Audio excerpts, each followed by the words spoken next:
So hello students, how is doing? Hope you all are doing great. Hope you all are absolutely fine. I am your physics tutor Shivam Upadhyay and I am back. यार कुछ personal issues के वजह से regular video upload नहीं हो पा रहे थे, लेकिन अब हम पूरे फुल एंथुसियाज्म के साथ वापस आ गए हैं। हम अपने इस क्लास 10 का जो हमने सीरीज स्टार्ट की थी इलेक्ट्रिसिटी, उसको हम पूरा कंप्लीट करेंगे। This is lecture number 5। हमने 1, 2, 3 और 4 लेक्चर कंप्लीटली अपने चैनल पे अपलोड कर दिया है। आप लोग जाइए, क्लास 10 की जो प्लेलिस्ट है हमने उसमें सारे लेक्चर को line by line series wise रखा है। आप जाइए उस पूरे लेक्चर को वॉच कीजिए, तब इस लेक्चर नंबर 5 पाइएगा। Welcome to Matrix classes, my name Shivam Upadhyay और आज हम कर रहे होंगे इस वीडियो में लेक्चर नंबर 5। तो चलिए आगे बढ़ते हैं। नाउ हमने प्रीवियसली यार ओम्स लॉ को कंप्लीट कर लिया था। जिन्होंने प्रीवियस लेक्चर नहीं देखा है जाओ देखो, फिर आना, तब आगे की चीजें समझ में आएंगी। हमने ओम्स लॉ में करंट की बात की थी, पोटेंशियल डिफरेंस की बात की थी, रेजिस्टेंस की बात की थी। तो ये तीनों चीजें हमने पिछले लेक्चर में डील कर लिया है, मतलब ओम्स लॉ को कंप्लीटली हमने पिछले लेक्चर में खत्म कर लिया था। अब हम आगे बढ़ते और ओम्स लॉ में हमने एक टर्म को सीखा था, दो था रेजिस्टेंस। मैंने बताया था कि रेजिस्टेंस क्या है, एक प्रॉपर्टी होती है। फिलहाल के लिए याद कर लीजिए, मैंने पिछले लेक्चर में ऐसा बताया था कि फिलहाल के लिए याद कर लीजिए, कंडक्टर की एक प्रॉपर्टी होती है रेजिस्टेंस। अब इसको हम इन डिटेल अभी पढ़ेंगे कि रेजिस्टेंस वाकई में होता क्या है। ठीक है, तो जिसने प्रीवियस लेक्चर नहीं देखा यार, मैं पूरा रिकमेंड करता हूँ कि आप जाइए उस प्रीवियस लेक्चर को वॉच कीजिए, तब आई चीज़ें समझ में आएंगी। क्योंकि क्लास 10 का जो फिजिक्स है और बेसिकली ये इलेक्ट्रिसिटी अगर चैप्टर की मैं बात करूँ तो जो इलेक्ट्रिसिटी पूरा चैप्टर है ये पूरा इंटरकनेक्टेड है एक दूसरे से। तो अगर कोई भी क्वांटिटी आपसे छूटती है तो आई क्वांटिटी में आपको समझने में इशू हो सकते हैं। That's why I am telling that जाओ प्रीवियसली देखो फिर आना। ठीक है, तो ओम्स लॉ में मैंने रेजिस्टेंस की थोड़ी बहुत बात की थी। मैंने बताया था कि एक प्रॉपर्टी होती है। ठीक है, तो इन डिटेल आइए रेजिस्टेंस को हम जरा सा डील करते हैं। ठीक है, रेजिस्टेंस होता क्या है इन डिटेल हम अब देखेंगे यहाँ।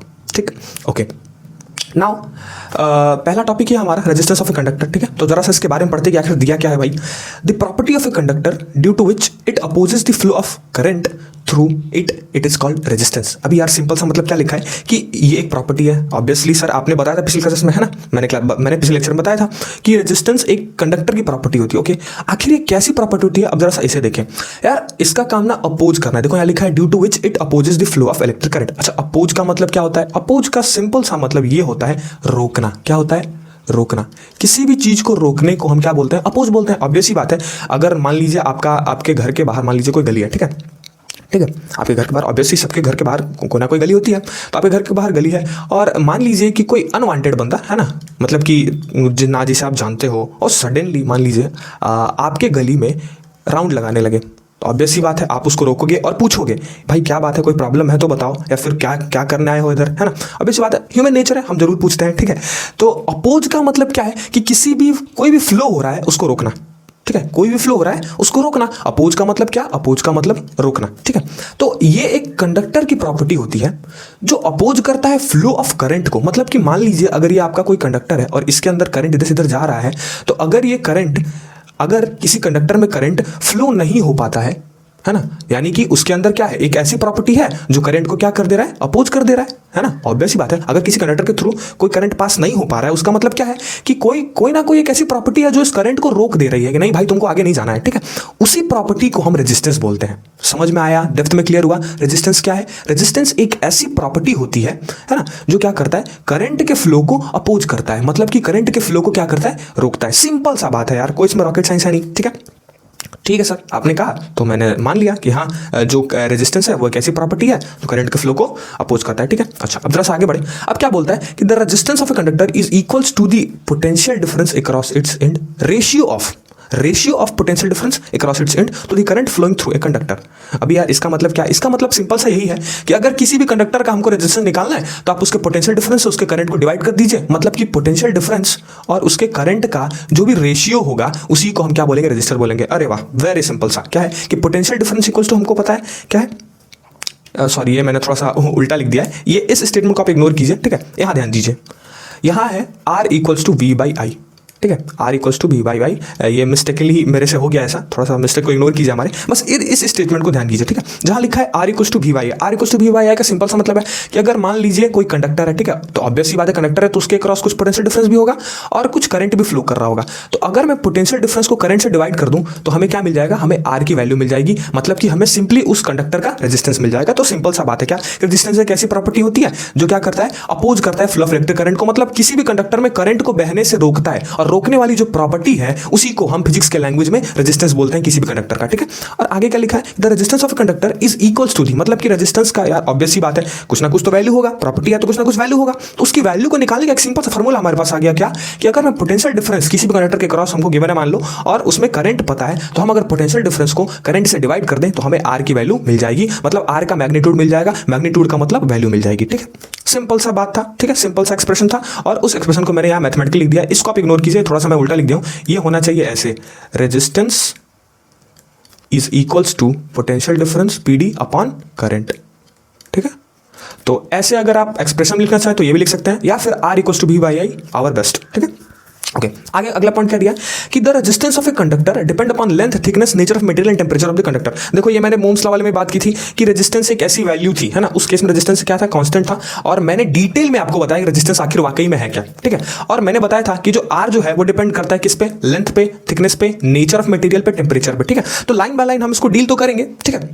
लेकिन फिलहाल इस चीज को, इस पॉइंट को याद रखिए, काफी इंपॉर्टेंट पॉइंट है कि जब लेंथ बदलेगा तो रेजिस्टेंस बदलेगा, अगर थिकनेस बदलता है तो रेजिस्टेंस बदलेगा, अगर नेचर ऑफ मटेरियल बदलता है तो भी रेजिस्टेंस बदलेगा, और अगर टेंपरेचर बदलता है तो भी रेजिस्टेंस बदलेगा। मतलब कि रेजिस्टेंस सिर्फ इन ही चारों चीजों पे डिपेंड करती है, बाकी दुनिया में कोई चीजों को ला दीजिए रेजिस्टेंस को कोई फर्क नहीं पड़ेगा, ठीक है। ये सिर्फ चार चीजों पे डिपेंड करेंगी, कौन कौन सी चीजों पे, लेंथ पे, थिकनेस पे, नेचर ऑफ मटेरियल पे और टेंपरेचर पे किसी भी कंडक्टर का, ठीक है। अच्छा ठीक है सर, डन, पूरा हमने यहां से यहां तक पूरा डन कर दिया, ठीक है। अब जरा सा आगे बढ़े, the SI unit of resistance is ohm which is denoted by symbol omega. अब याद रखिए सबकी स्टैंडर्ड यूनिट होती है, वैसे ही रेजिस्टेंस की भी स्टैंडर्ड यूनिट है, एसआई यूनिट है, जिसको हम ओमेगा पढ़ते हैं, ठीक है, और ऐसे सिंबल बनाते हैं सिंपल सा, ठीक है। मतलब कि अगर कहीं 2 ओम लिखा है तो उसका मतलब क्या कि कोई भी कंडक्टर है उसकी रेजिस्टेंस वाली जो प्रॉपर्टी है वो कितनी है, 2 ओम की, मतलब कि उस कंडक्टर का जो रेजिस्टेंस है वो सिंपल सा क्या है, 2 ओम के बराबर है, यही 2 ओम का मतलब है, ठीक है। ओके, सो फाइनली हमने रेजिस्टेंस को वैसे समझ लिया, ठीक है। अब अगला टॉपिक आया ग्राफ। अब graph between V and I, अच्छा graph between V and I। अब ये जो ग्राफ है इसको हम ओम्स लॉ का ग्राफ बोलते हैं, ओम्स लॉ का ग्राफ बोलते हैं। अब जरा सा देखिए graph between V and I क्या है। Graph between V and I simple सा ही है कि the graph between V and I is found to be straight line passing through the origin. A straight line can be obtain only if two quantities are directly proportional to one another, ठीक है। अभी ये तो आगे का statement है, सबसे पहले समझो कि graph between V and I कहता है क्या। Graph between V and I कहने का सिंपल सा मतलब ये है कि जो करंट होगा वो हमारा y एक्सिस पे प्लॉट होगा, जो पोटेंशियल डिफरेंस होगा वो हमारा x एक्सिस पे प्लॉट होगा, ठीक है। तो जब भी हम V I का ग्राफ बनाते हैं तो करंट को हम y एक्सिस पे प्लॉट करते हैं, ठीक है, और पोटेंशियल डिफरेंस को हम x एक्सिस पे प्लॉट करते हैं, ठीक है। ये सिंपल सा एक ग्राफ है, कोई रॉकेट साइंस नहीं है इसमें भी, सिंपल सा एक ग्राफ है, ठीक है, जिसमें हम क्या करते हैं कि y एक्सिस पे करंट को प्लॉट करते हैं, ठीक है, और x एक्सिस पे हमारा पोटेंशियल डिफरेंस होता है, मतलब I किधर है y एक्सिस पे और V किधर है x एक्सिस पे, ठीक है। ओके, अब इस ग्राफ के अकॉर्डिंग क्या कहता है कि जब भी V I का ग्राफ होगा, ठीक है, वो स्ट्रेट लाइन मिलेगा। मतलब कि मान लो अगर ऐसा ग्राफ है तो उसका जो क्या होगा, स्लोप होगा, या फिर उसका जो भी रिजल्टेंट मिलेगा हमको, रिजल्टेंट मतलब उसका जो भी आंसर मिलेगा वो हमेशा एक स्ट्रेट लाइन मिलेगा। अब स्ट्रेट लाइन ग्राफ तभी पॉसिबल होता है जब दो क्वांटिटी आपस में डायरेक्टली प्रोपोर्शनल होती है। देखो यहाँ लिखा है क्या, straight line graph can be obtain only if two quantities are directly proportional to one another. मतलब कहने का मतलब क्या है कि या तो I डायरेक्टली प्रोपोर्शनल है V के, या फिर V डायरेक्टली प्रोपोर्शनल है I के। इन दोनों केस में हमेशा ग्राफ जो है वो हमें स्ट्रेट लाइन मिलेगा, यही कहने का मतलब ये है। अब मैंने बताया था कि जब भी दो क्वांटिटी आपस में क्या होती है, डायरेक्टली प्रोपोर्शनल होती है, तो ये ओम्स लॉ का एक्सप्रेशन है। वापस जाओ वीडियो में और देखो, मैंने बताया प्रीवियस वीडियो में कि ओम्स लॉ क्या कहता है कि जो भी पोटेंशियल डिफरेंस होगा वो डायरेक्टली प्रोपोर्शनल होगा करंट के। और देखो ये वही ग्राफ है, इसलिए मैं बोला कि ये ओम्स लॉ का ग्राफ है। ओम्स लॉ का ग्राफ के अकॉर्डिंग क्या है, कभी भी ग्राफ स्ट्रेट लाइन तभी मिलेगा जब क्या हो, दो क्वांटिटीज आपस में डायरेक्टली प्रोपोर्शनल हो। और डायरेक्टली प्रोपोर्शनल का मतलब क्या मैंने बताया था कि अगर एक क्वांटिटी जितना बढ़ेगी सेम उतना ही क्वांटिटी दूसरी भी बढ़ेगी। मतलब कि अगर I को मैं जितना बढ़ाऊं उतना ही V भी बढ़ेगा। मतलब कि दो क्वांटिटी साथ में चेंज हो रही है। देखो in this graph the potential difference V increases, I also, देखो जब V बढ़ेगा तो I ऑल्सो इंक्रीज होगा, ठीक है। बट इन दोनों का जो रेशियो होगा V और I का, अभी मैंने बताया कि V और I का रेशियो हमें क्या देता है, रेजिस्टेंस देता है। तो इन दोनों का जो रेशियो होगा वो हमेशा कांस्टेंट होगा। और ओम्स लॉ में भी R जो था वो याद है क्या था, कांस्टेंट था। याद आ रहा है कुछ? कहने का मतलब सिंपल सा यही है कि ये ग्राफ होता है ना, जो कि जिसका रिजल्टेंट जो क्या होता है वो एक स्ट्रेट लाइन होता है। इस पे I होता है, इस एक्सिस पे V होता है, और ये जो इनका जो स्ट्रेट लाइन वाला जो चीज है, ये जो ये इसको हम स्लोप पढ़ते हैं, ठीक है। तो इनका जो स्लोप है वो हमें R देता है, मतलब कि रेजिस्टेंस देता है। सिंपल सा मतलब यही है। सिंपल सा मतलब क्या है कि V एंड I ग्राफ है ना का जो रिजल्टेंट होगा, का जो स्ट्रेट लाइन वाला जो आप देख रहे हैं ना, ऐसा फिगर में स्ट्रेट लाइन जो आपको दिख रही है वो बेसिकली क्या है, रेजिस्टेंस है। ये हमारा रेजिस्टेंस है जिसको हम आर लिखते हैं, आर। और ये देखो ये रेशियो होता है वी एंड आई का, भी हमने देखा भी था कि देखो वी एंड आई, जब भी v को i से डिवाइड करोगे तो ये रेशियो कहा जाएगा, और ये रेशियो r के बराबर था। तो देखो ग्राफ सिंपल सा यही कहता है क्या कि v एंड i ग्राफ हमेशा स्ट्रेट लाइन ग्राफ होता है। इसको हम ओम्स लॉ का भी ग्राफ बोलते हैं, ओम्स लॉ का भी ग्राफ बोलते हैं, क्योंकि देखो v and i directly proportional है, मतलब कि जितना करंट चेंज हो रहा है साथ साथ पोटेंशियल डिफरेंस चेंज हो रहा है ना। अब ऐसे ही सोचो ना, ग्राफ में जब भी क्या होता है, कोई भी क्वांटिटी मान लो ऐसे, ठीक है, और ये एक बराबर चेंज होती जाती है ऐसे ऐसे ऐसे, तो हम एक स्ट्रेट लाइन ऐसे ड्रॉ कर देते हैं, ठीक है। तो सिंपल सा वही बात है कि जब दो क्वांटिटी साथ में चेंज होंगी मतलब कि क्या दोनों डायरेक्टली प्रोपोर्शनल है, ठीक है। इतनी चीजें हमको इस पूरे स्टेटमेंट से पता चली हैं कि जब भी वी आई ग्राफ होगा वो स्ट्रेट लाइन ग्राफ होगा, ठीक है। इसी को हम ओम्स लॉ का ग्राफ बोलेंगे, ठीक है। और दूसरी चीज क्या कि जो रेशियो होगा वी और आई का वो रेजिस्टेंस देगा, और ग्राफ में देख रहे हो तो एक स्ट्रेट लाइन बन रही है, ये स्ट्रेट लाइन कांस्टेंट है। देखो यार स्ट्रेट लाइन कांस्टेंट है, और मैंने बताया था ओम्स लॉ में कि कांस्टेंट ओम्स लॉ में क्या होता है, आर कांस्टेंट होता है। तो ये स्ट्रेट लाइन हमारा आर होगा, इधर हमारा भी होगा, इधर हमारा आई होगा, इधर हमारा आई, इधर हमारा भी, और ये हमारा आर, और ये क्या होगा, ये कांस्टेंट होगा, क्योंकि साथ में सारी चीजें चेंज हो रही हैं एक साथ, जितना आई चेंज हो रहा है उतना भी चेंज हो रहा है, ठीक है। तो ये पूरा फंडा था आपका ग्राफ का, बस हमको छोटा सा ग्राफ एक देखना था, बस समझना था, और कुछ इसमें रॉकेट साइंस नहीं है, ठीक है। जिसको नहीं समझ में आया प्रीवियसली रिवाइंड करो, पता चल जाएगा खुद ही, ठीक है। ओके अब हम जरा सा आगे बढ़ते, आगे क्या है थोड़ा सा आगे देखते हैं क्या। Okay now we are moving on good conductors, resistors and insulator. अभी यार ये जो हमने टर्म पढ़ा है ना, अब ये कुछ 3 टर्म दिए हुए हैं, ठीक है। हमने रेजिस्टेंस वगैरह तो पीछे पढ़ लिया, अब जरा सा ही कुछ 3 टर्म दिए हैं, इसको जरा सा देख लेते हैं, ठीक है। अभी गुड कंडक्टर्स, कंडक्टर्स तो है लेकिन गुड भी है, मतलब क्या कि बहुत ही अच्छा कंडक्टर होगा, सिंपल सा बात है, ठीक है। तो दो substance which have very low electrical resistance R called good conductors. देखो इलेक्ट्रिकल रेजिस्टेंस जिसकी कम है, इलेक्ट्रिकल रेजिस्टेंस जिसकी कम है मतलब कि उसमें करंट बहुत ही अच्छा फ्लो होगा, क्योंकि रेजिस्टेंस क्या है, अपोज करता है ना। और अगर अपोज करने का पावर कम है, मतलब रोकने का किसी का पावर कम है, तो तुम थोड़े रोक पाओगे। अब पता चला कि तुम हो, ठीक है, तुम हो एकदम पतले से आदमी, ठीक है, और जो तुम्हारी गली में आ रहा था बार बार वो बहुत मोटा था, तो यार तुम ऐसे डर के मारे उसको रोक नहीं जाओगे, क्योंकि तुम्हारा तो पावर ही नहीं है ना उतना कि तुम उस मोटे आदमी को रोक पाओगे। कहाँ जा रहे हो बार बार, है ना यार, ऑब्वियस ही बात है। कोई पतला सा बंदा किसी बॉडी बिल्डर वाले बंदे से कभी लगेगा क्या, ऑब्वियस ही बात है नहीं लगेगा। क्यों नहीं लगेगा, क्योंकि जानता है कि खा जाऊंगा मैं मार, ठीक है। तो सिंपल सा ऐसे रीजन समझो ना कि देखो जिसका रेजिस्टेंस कम होगा मतलब कि अपोज करने की जो प्रॉपर्टी है वो कम होगी, मतलब अपोज करने का जो भी पावर होगा वो कम होगा, मतलब कि क्या करेगा वो अपोज कम करेगा, रोकेगा कम, रोकने का पावर ही नहीं है तो रोकेगा क्या, घंटा। तो जिसकी इलेक्ट्रिकल रेजिस्टेंस वेरी लो उसमें करंट बहुत अच्छा फ्लो होता है, और कंडक्टर यही होता है। कंडक्टर क्या होता है, एक ऐसा मटेरियल होता है जिसमें करंट अच्छे से फ्लो हो पाता है। और बात करें गुड कंडक्टर्स की, मतलब कि इसमें भी कुछ ऐसे मटेरियल होंगे जो वेरी गुड होंगे, एकदम बेस्ट होंगे, मतलब एकदम बढ़िया से कंडक्टर मतलब का प्रॉपर्टी दिखाते हो, ठीक है, बढ़िया से करंट फ्लो करता हो। अब बढ़िया से करंट तब कब फ्लो करेगा, जब इनके बीच अपोज का पावर कम होगा, मतलब कोई रोकने वाला का पावर ही नहीं है तो कोई रोक ही नहीं पाएगा, अच्छे से करंट फ्लो करेगा। तो गुड कंडक्टर में बहुत ही लो इलेक्ट्रिकल रेजिस्टेंस होता है, बहुत ही कम पावर होता है अपोज का, ठीक है। तो रेजिस्टेंस की जो प्रॉपर्टी है जितनी कम होगी करंट उतना ज्यादा होगा, याद रखना, मतलब कि अपोज करने का पावर जितना कम उतना आसानी से आप फ्लो करा सकते हैं किसी भी चीज को, ठीक है। ओके अब रेजिस्टर की बात करें, रेजिस्टेंस एक ऐसे सब्सटेंस होते हैं, एक ऐसा मटेरियल होता है जिसमें देखो बहुत ज्यादा इलेक्ट्रिकल रेजिस्टेंस होता है।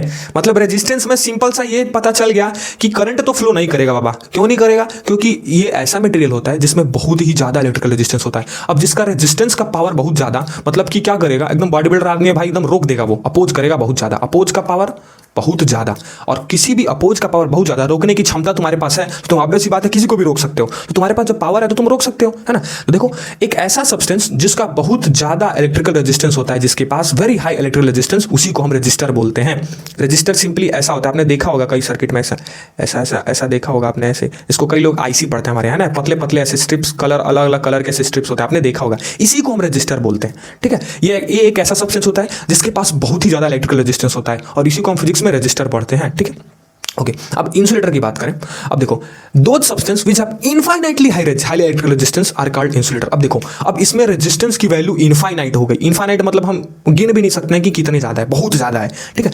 तो इसीलिए जो इंसुलेटर होते हैं ना, देखिए हो ना, इंसुलेटर एक ऐसा मटेरियल होता है जिसमें करंट फ्लो हो ही नहीं पाता है कभी भी। वो क्यों फ्लो नहीं कर पाता है, क्योंकि इनमें इनफाइनाइट रेजिस्टेंस होता है, मतलब कि यार रोकने की क्षमता हद से ज्यादा, मतलब वो रोक ही एकदम मतलब बढ़ने ही नहीं देगा करंट को, है ना। जो ही किसी इंसुलेटर से कोई करंट टच हुआ, इंसुलेटर का रेजिस्टेंस इतना ज्यादा कि वो अंदर आने नहीं देगा, वो रोक देगा यही बाउंड्री पे ही। इसीलिए इंसुलेटर में करंट जल्दी फ्लो नहीं करता है। हाँ, वो अलग अलग केसेस में हम कह सकते हैं कि जब लकड़ी भीगी होती है तो हम कनेक्टर कर लेते हैं, तो वो अलग डिफरेंट केस है। लेकिन ऐसे नॉर्मल केस में इंसुलेटर के कभी भी इलेक्ट्रिकल रेजिस्टेंस हाई होने की वजह से करंट फ्लो नहीं करेगा। आपने देखा है कभी कि किसी प्लास्टिक में करंट फ्लो होता है, किसी लकड़ी में करंट फ्लो होता है? नहीं देखा है। देखो, ये प्लास्टिक का ग्लव्स पहन के लोग अच्छे अच्छे तार को जोड़ लेते हैं, बड़े बड़े हाई वोल्टेज के वायर को। क्यों? क्योंकि ये एक इंसुलेटर है ना। जब इसको आप पहने रहोगे, ग्लव्स को पहने रहोगे, तो आपको करंट का झटका नहीं लगेगा, क्योंकि आपने इंसुलेटर का एक लेयर चढ़ा लिया अपने ऊपर, है ना।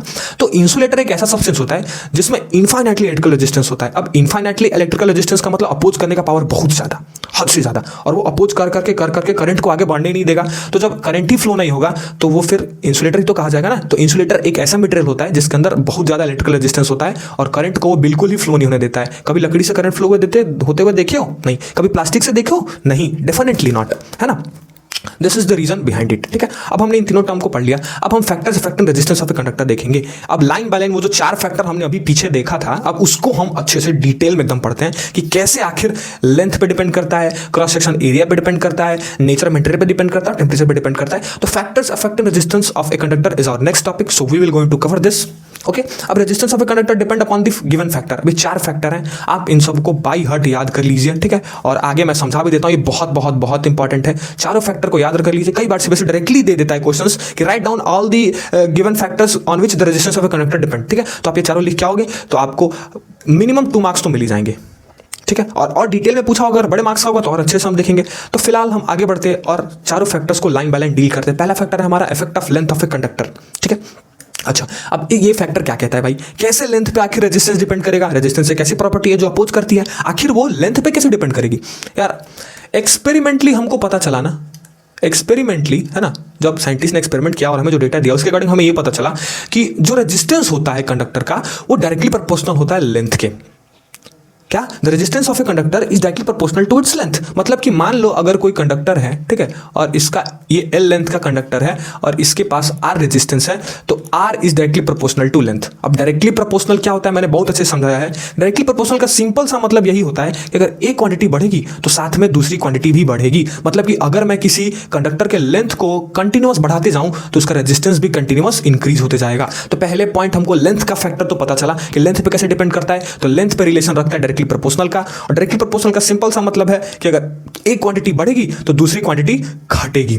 सॉरी, एक क्वांटिटी बढ़ेगी तो दूसरी भी बढ़ेगी। ठीक है, डायरेक्टली प्रोपोर्शनल का डायरेक्ट रिलेशन होता है। ठीक है, क्या कि मान लो अगर R is directly proportional to L, तो जितना लेंथ को हम बढ़ाते जाएंगे उतना रेजिस्टेंस बढ़ता जाएगा। सिंपल सा यही फंडा है। तो पहला फैक्टर हमने देख लिया क्या कि लेंथ कैसे डिपेंड करता है। एक्सपेरिमेंटली हमको पता चला क्या कि लेंथ जो है वो डायरेक्टली प्रोपोर्शनल है रेजिस्टेंस के। ठीक है, देखो, where L is the length of a conductor. अच्छा, अब खुद तुम देखो जरा सा इस फिगर में, ये जो फिगर मैंने दिया इसको ध्यान से देखो। एक वायर 1 है और एक वायर 2 है। दिख रहा है आपको? दो वायर आपके सामने दिख रहा है। ठीक है, अच्छा, ये वायर L लेंथ का है।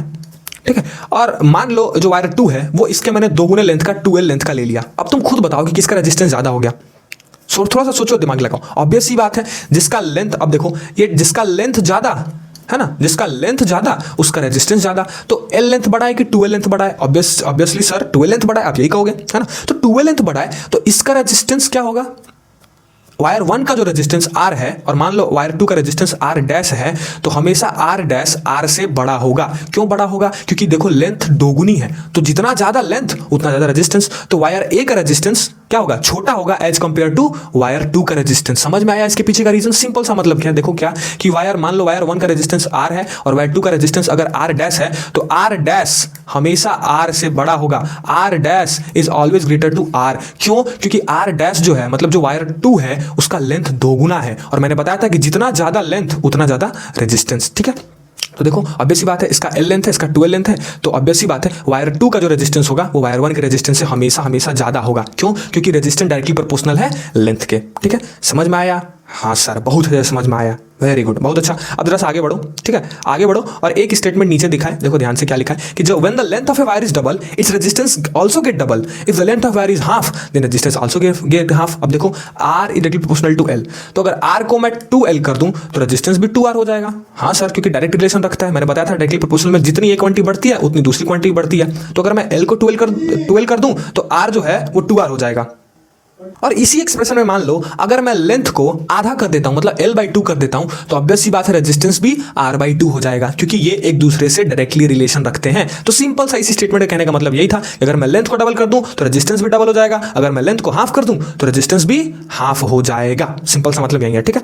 तो पहला इफेक्ट हमने पढ़ लिया, ठीक है। लेंथ कैसे इफेक्ट करता है कंडक्टर को हमने पढ़ लिया, डायरेक्ट रिलेशन रखता है, ठीक है। और जितनी बाकी चीजें बची थी इस फिगर के अकॉर्डिंग भी हमने सब कुछ समझ लिया, ठीक है। अब बी पे आओ, है ना। सेकंड क्या है, effect of cross section area.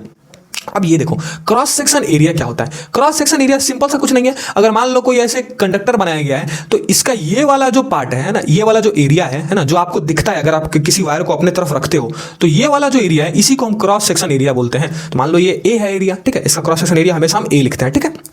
Okay, अब ये कैसे डिपेंड करता है भाई, अब ये डिपेंड करता है, देखो ध्यान से आगे क्या लिखा है कि the resistance of a conductor is inversely proportional to its cross section area. ओ हो रेजिस्टेंस जो है वो एरिया के इनवर्सली प्रोपोर्शनल है। और इनवर्सली प्रोपोर्शनल मैंने बताया था कि अगर ए क्वांटिटी बढ़ती है जितनी, उतनी ही दूसरी क्वांटिटी क्या होगी, घट जाएगी। मतलब कि अगर ए को जितना बढ़ाएंगे उतना आर घटता जाएगा, लेकिन फर्स्ट केस में ऐसा नहीं था, लेंथ को हम जितना बढ़ा रहे थे उतना आर बढ़ रहा था, लेकिन यहाँ एरिया को जितना बढ़ाएंगे उतना आर घटते जाएगा, ठीक है। तो दूसरा पॉइंट यही कहता है क्या कि क्रॉस सेक्शन एरिया के, ये भी एक्सपेरिमेंटली हमको पता चला कि क्रॉस सेक्शन एरिया के हमेशा इनवर्सली प्रोपोर्शनल होगा रेजिस्टेंस, ठीक है। मतलब कि अगर मान लो, अगर अब यहां देखो इसमें ये वाले में, ठीक है, अगर मान लो कोई वायर ए है, ठीक है, जो यहां थोड़ा सा दिख रहा है तुम्हें, है ना, एक सेकंड मैं इसको हाईलाइट करके दिखाता हूं दूसरे कलर से।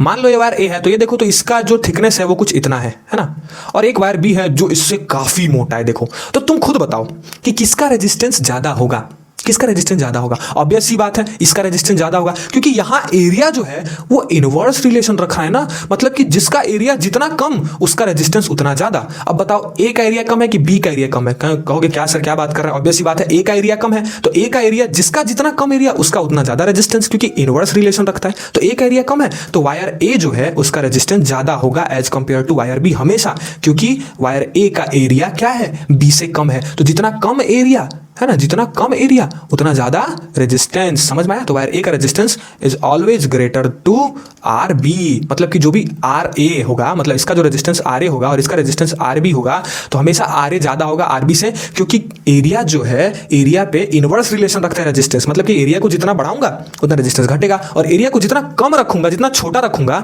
उतना ही ज्यादा रेजिस्टेंस। तो देखो वायर ए का एरिया कम है एज कंपेयर बी के, है ना, देखो पतली सी है यार, बी से तो पतला है, तो ऑब्वियस सी बात है इसका रेजिस्टेंस क्या होगा, ज्यादा होगा बी के कंपैरिजन में, ठीक है। इसका सिंपल सा मतलब यही है, ठीक है। अब इसमें भी देखो when the area of cross section of wire is double it resistance gate half. देखो मैंने बताया था ना कि अगर एरिया को मैं 2a कर दूं तो रेजिस्टेंस r/2 हो जाएगा, क्योंकि एरिया को हमने क्या किया है, डबल कर दिया और मोटा कर दिया है, तो उसका रेजिस्टेंस घट जाएगा। देखो वही स्टेटमेंट यहां लिखा हुआ है कि अगर मैं वायर को डबल कर देता हूं, वायर के एरिया को मतलब कि 2a कर देता हूं ए से, तो उसका जो रेजिस्टेंस है वो आधा हो जाएगा। और अगर मैं वायर के एरिया को आधा कर दूं तो एरिया कम हो गया, और एरिया कम हुआ तो रेजिस्टेंस 2r हो जाएगा। समझ में आया, नहीं समझ में आया? फिर से देखो मैं दूसरे कलर से लिखता हूं, दूसरे कलर से लिखता हूं, एक सेकंड यहां ध्यान देना अच्छे से, ठीक है। सिंपल सा चीज है, कोई रॉकेट साइंस नहीं है इसमें भी, ठीक। Let me colour select the colour. Okay, अब यहां देखो कह रहा है कि अगर मान लो मैं एरिया को डबल कर देता हूं, मतलब 2a कर देता हूं, तो इसका रेजिस्टेंस हाफ हो जाएगा। हाँ सर, एक्सप्रेशन से पता लग भी रहा है कि अगर एरिया को मैं मोटा कर दे रहा हूं, एरिया को मैं डबल कर दे रहा हूं, तो रेजिस्टेंस घट जा रहा है। हाँ देखो इस केस में भी 2a किया तो ये r/2 हो गया।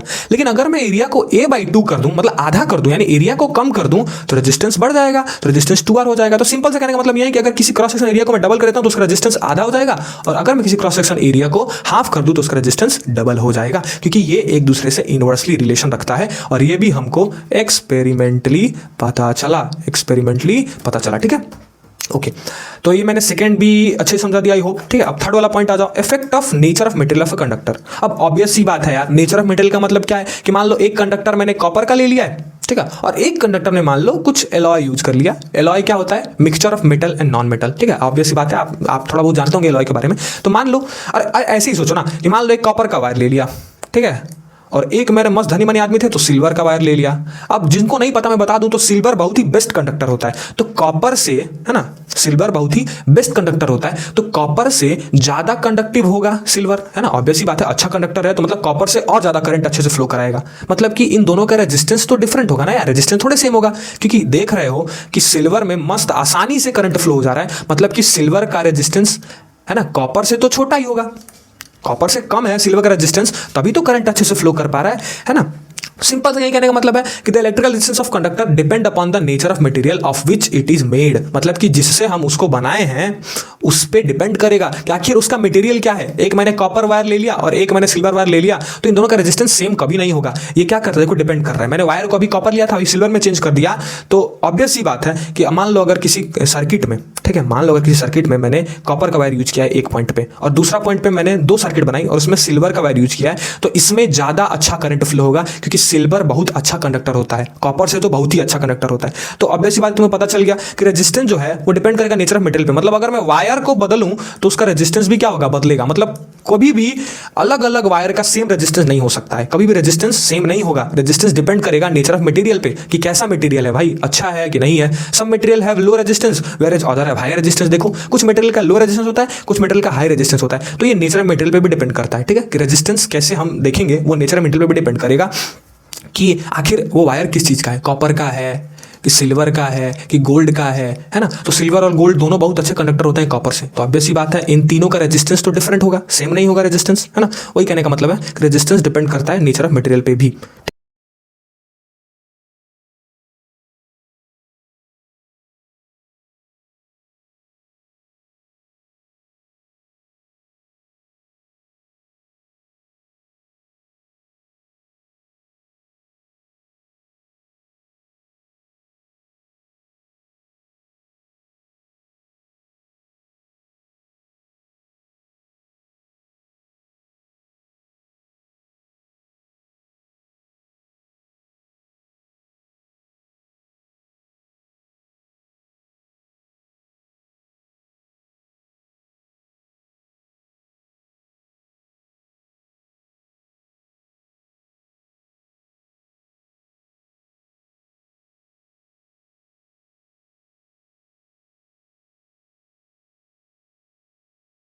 तो इतनी चीजें थी हमारे थर्ड पॉइंट के बारे में। अब हम आते हैं हमारे फोर्थ पॉइंट पे जो है इफेक्ट ऑफ टेम्परेचर।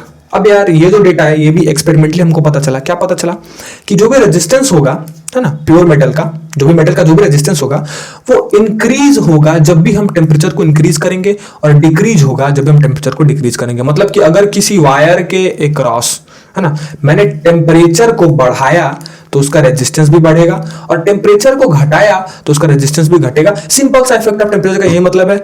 ये भी एक्सपेरिमेंटल डेटा है, मतलब एक्सपेरिमेंट से ही हमको पता चला कि जब भी हम किसी भी प्योर मेटल का टेम्परेचर बढ़ाते हैं तो साथ में उसका रेजिस्टेंस बढ़ने लगता है और टेम्परेचर जब भी हम घटाते हैं तो साथ में उसका रेजिस्टेंस भी घटने लगता है। सिंपल सा मतलब यही है कि on increase on temperature resistance increases, on decrease on temperature resistance decreases. ये एक्सपेरिमेंट से भी हमको पता चला। ठीक है, तो कैसे कैसे डिपेंड करता है हमको पता चल गया। ये जो है वो डायरेक्ट रिलेशन रखता है, ये जो है वो इनवर्स रिलेशन रखता है, और ये जो है अलग अलग मटेरियल का अलग अलग रेजिस्टेंस होगा, सेम रेजिस्टेंस कभी नहीं होगा, डिफरेंट डिफरेंट रेजिस्टेंस होगा। ठीक है, चौथा क्या पॉइंट है इफेक्ट ऑफ टेम्परेचर, कि जब भी हम टी बढ़ाएंगे मतलब टेम्परेचर बढ़ाएंगे तो आर भी बढ़ेगा और टी घटाएंगे टेम्परेचर घटाएंगे तो आर भी घटेगा। बस ठीक है। So guys that's all for today lecture. आज हमने क्या किया है, पूरे इफेक्ट को, फैक्टर अफेक्टिंग इफेक्ट कंप्लीट कर लिया। हमने कुछ पॉइंट्स को भी देखे हैं ना, कुछ टर्म्स को भी हमने डिस्कस किया और हमने रेजिस्टेंस को पूरा पूरा अच्छे से एकदम डिटेल में समझ लिया कि आखिर रेजिस्टेंस होती क्या है। आई होप इससे बेटर वीडियो आपको नहीं मिलेगा रेजिस्टेंस के बेसिस पे। जो भी मैंने चीजें बताई हैं वो सब कुछ आप मैंने इस वीडियो में कवर कर दिया, जो कि आपके सिलेबस में जितना है वो सब कुछ मैंने कवर कर लिया है। ठीक है, so guys that's all for today. Thank you for all of your patience. Last तक देखने के लिए जिन्होंने लास्ट देखा है उनका बहुत बहुत शुक्रिया, और सब्सक्राइब कर लीजिए हमारे चैनल मैट्रिक्स क्लासेस को। मिलते हैं हम अपने नेक्स्ट लेक्चर में, तब तक के लिए स्टे होम, स्टे सेफ और पढ़ाई करते रहिए। और एक और बात मैं आपको बता दूं कि आपका जो भी डाउट है ना, जो भी डाउट्स है, जो भी क्वेरीज है, वो आप हमारे official Instagram handle matrixclasses.yt matrixclasses.yt पे आप हमें क्या कर सकते हैं, डीएम कर सकते हैं। ठीक है, और अगर आपको नहीं मिल पाता है तो आप हमारे मेल पे भी अपने क्वेरीज, अपने डाउट्स को आप शेयर कीजिए। हम उसके एक स्पेसिफिक वीडियोस भी तैयार करेंगे, आप सभी के डाउट्स विद आपके नेम साउट आउट के साथ हम वीडियो चैनल पर अपलोड करेंगे। तो आपके जो भी डाउट, जो भी क्वेरीज होंगे, आप हमारे matrixclasses.yt का ऑफिशियल इंस्टाग्राम पे सेंड कर सकते हैं हमें, या फिर हमें मेल कर सकते हैं डायरेक्टली। ठीक है, okay, so thank you all of you, thank you so much for watching this. Like, share and subscribe to Matrix classes. Stay home, stay safe. मिलते हैं नेक्स्ट वीडियो में।